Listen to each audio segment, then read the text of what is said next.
सास का कायाकल्प। राधा को अपनी सास से बहुत प्यार था। मम्मी जी, आपकी साड़ी कितनी प्यारी लग रही है। काश मैं भी आपके जैसी साड़ी पहन पाती। अरे बेटा, हमारे जमाने में तो साड़ी ही चलती थी। तू क्या करेगी साड़ी पहनकर? दिन भर भागा दौड़ी करती है। साड़ी कंफर्टेबल नहीं फील कराएगी। तू तो ऐसे ही जचती है बेटा।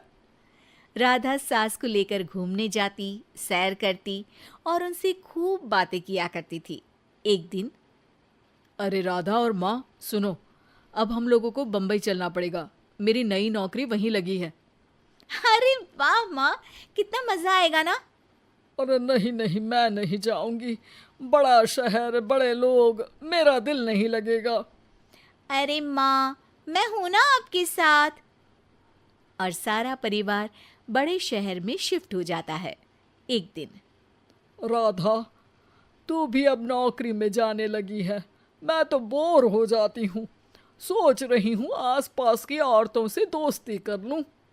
हाँ हाँ माँ, और क्या। यहाँ की औरतें तो किटी पार्टी और बहुत सी फन लविंग एक्टिविटी करती हैं।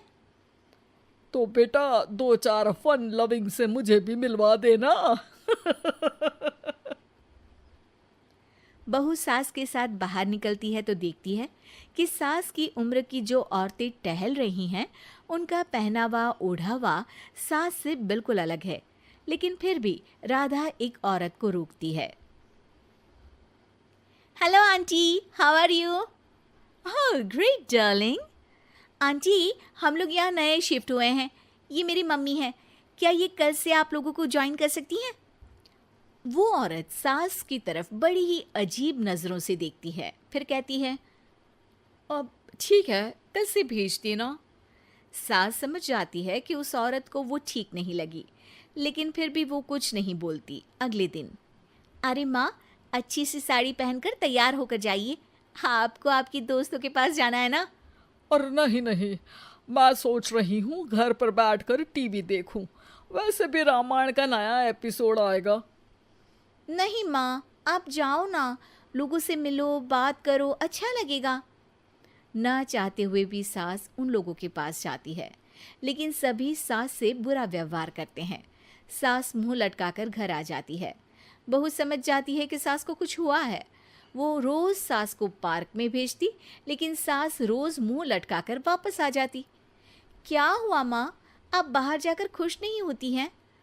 अरे बेटा, खुश तो हूँ लेकिन लेकिन क्या माँ, आपको तो लोगों से मिलना, बातें करना अच्छा लगता था। मैं देख रही हूँ कि आजकल आप बाहर से आती हैं तो परेशान सी दिखती हैं। सास कुछ नहीं कहती, अपने कमरे में चली जाती है। अगले दिन राधा चुपके से सास के पीछे पार्क में जाती है। हेलो, कैसे हैं आप लोग? एक औरत मुंह बनाकर साइड हो जाती है। सभी एक दूसरे से बात करती हैं, लेकिन राधा की सास साइड में चुपचाप अकेली बैठी रहती हैं। राधा घर आती है और सास के वापस आने का इंतजार करती है। सास मुंह लटकाकर घर आती है। अरे मम्मी जी, तब से इंतजार कर रही हूँ, जल्दी तैयार हो जाइए, मार्केट जाना है। राधा सास को लेकर बाजार जाती है और उन्हें कुछ मॉडर्न कपड़े दिलाती है। अगले दिन सास उन कपड़ों को पहनकर पार्क में जाती है। Oh my god, you are looking gorgeous. Beautiful top, कहाँ से लिया? हे, मेरे घर में कल किटी है, तुम जरूर आना। अजीब औरतें हो तुम लोग। मैं रोज आती थी तब तो तुम लोग सीधे मुंह बात भी नहीं करती थी। आज इन कपड़ों को देखकर तुम मुझे घर बुला रही हो। लेकिन सुनो, अब मुझे तुम लोगों से कोई बात नहीं करनी और ना ही दोस्ती करनी है। अरे तुम तो बुरा मान गई। वैसे दोस्ती नहीं करनी थी तो ये कायाकल्प क्यों किया? ये मेरी बहू ने किया है। मैं यहाँ सिर्फ ये देखने के लिए आई थी कि तुमको मुझसे समस्या है या मेरे कपड़ों से। कपड़े तो बदले जा सकते हैं। अच्छा चलो, जो भी हो, अब हम लोग तुम्हें अपने साथ रखने को तैयार हैं। लेकिन अब मुझे तुम लोग नहीं पसंद। ये बोलकर राधा की सास वहां से चली जाती है। वाह माँ जी, आज तो आपका चेहरा खिला खिला सा लग रहा है। लगता है आपकी सहेलियों ने आपको अपना लिया। हाँ, वो तो अपनाना ही था। दिखावे वाली जो है वो, मेरे कपड़े बदलते ही उनका दिल बदल गया। लेकिन आज मैं उन्हें मना कर आई, अरे क्यों माँ जी? क्योंकि उन लोगों को मुझसे नहीं मेरे कपड़ों से दोस्ती करनी थी। वैसे मेरे पास तो तू है ना, मेरी प्यारी बहू, मुझे किसी की जरूरत नहीं है। अरे नहीं नहीं माँ जी, आप ऐसा क्यों सोच रही हैं? बेटा ये गलत भी तो नहीं है, जैसा देश वैसा भेष। क्यों? ठीक है ना माँ, अब जब ये हम लोगों का देश है तो क्यों ना हम यहाँ का भेष अपना ले।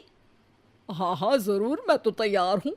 समय के साथ खुद को बदलने में कोई बुराई नहीं है, लेकिन कहीं नकल के चक्कर में बंदर ना दिखने लगूं। खैर